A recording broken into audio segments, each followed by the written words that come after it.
দর্শক, আরো খবর জানতে চলে যাব চট্টগ্রামের সহকর্মী ইবেন মীরের কাছে। ইবেন, এখনকার কি অবস্থা বাকলিয়ায়?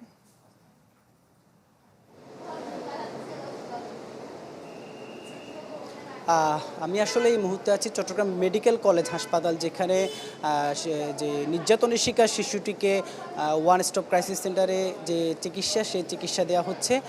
শিশুটির মায়ের সাথে আসলে আমাদের কথা হয়েছে। তিনি আসলে এখনও তার শিশুর উপর, তার মেয়ের উপর হওয়া নির্যাতন আসলে বর্ণনা করতে গিয়ে তিনি আসলে কান্নায় ভেঙে পড়ছেন। তিনি বলছেন যে পাষণ্ড এই নির্যাতন করেছেন, তাকে কখনো চিনতেনও না। আমরা এখানে খালা আছে শিশুর, আমরা একটু খালার সাথে যদি একটু কথা বলি। খালা একটু যদি কথা বলি, আসলে একটু একটু এটাই জানতে চাই, এখন কেমন আছে আপনার? আমি এখনো ঠিক জানি না। আমি বাড়ি থেকে আজকে আসছি। আমি বেড়াতে গেছিলাম পরশু।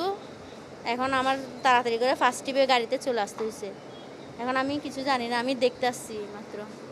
শুনছিলেন আসলে তিনি দেখতে এসেছেন তার আদরের যে বোনজি, তিনি আসলে কেমন আছেন সেই, অর্থাৎ একটি ছোট্ট শিশু, তার উপর যে নৃশংসভাবে আসলে এই নির্যাতনটি চালানো হয়েছে, সেজন্য পুরো বাকলিয়ার এলাকার মানুষ কিন্তু এখনও ক্ষুব্ধ। আর তারা বলছেন দ্রুত আসলে বিচার নিশ্চিত করা হবে। তারা বলছেন আসিয়া সহ যে শিশুগুলো আসলে আগে এই নির্মমতার শিকার হয়েছিল, তাদের বিচারটি যদি আসলে নিশ্চিত করা যেত, তাদের যে বিচারের রায় সেটি নিশ্চিত করা যেত, তাহলে অন্তত আসলে দ্বিতীয় কেউ এই ধরনের কাজ। দর্শক, চট্টগ্রাম থেকে যুক্ত হয়েছিলেন সহকর্মী ইবেন মীর। আমরা বাকলিয়ায় ধর্ষণ কাণ্ডের খবরাখবর জানছিলাম।